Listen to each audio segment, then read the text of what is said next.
我覺得佢嗰隻羊做得好羊啦，咁即係嗰個配搭就話，即係一隻喺太空裏邊，即係參加太空活動嘅羊，我覺得即係呢兩樣嘢個結合都幾有趣咯。應該係呢一件啦，羽扇縉物。而家呢個時勢，佢講到呢個環境出嚟，即係社會氣氛啊，各樣嘢啊。咁啊，同埋我比較中意機械人嗰啲設定。咁啊，佢啊有呢一個元素喺度。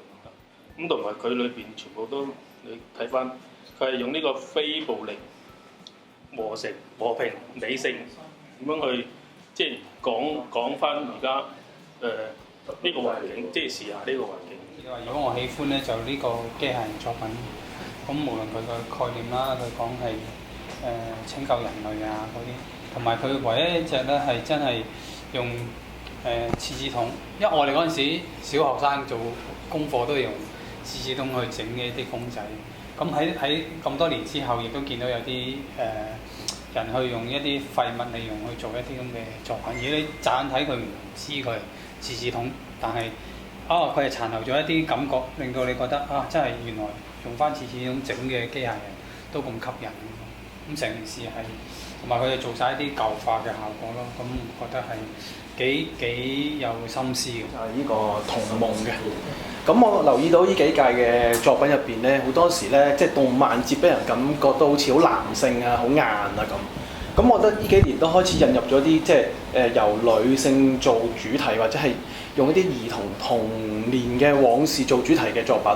咁而留意翻可能有啲作品嘅都唔係男性咯，可能係一啲女仔啊，或者一啲女嘅創作人啊咁。咁呢份作品我覺得佢中意嘅地方就係你睇到佢入邊有啲係飛機欖嘅飛行器啦嚇，咁上邊咧就好似有啲夾餅啊，亦都有啲我哋細個食嗰啲芝冰啊咁。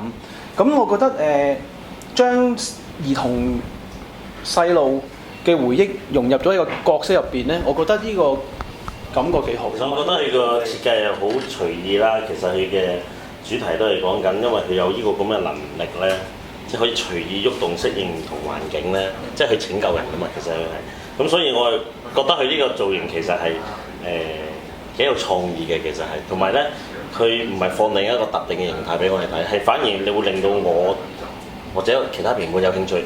佢攞嚟睇喐下唔同嘅形態係咩嚟嘅咧？即係去研究，其實係我唔知佢特登定係點樣啦。咁但係就俾我吸引力咧，就注意咗嚇。咁所以我覺得佢係一個幾特別嘅作品嚟嘅。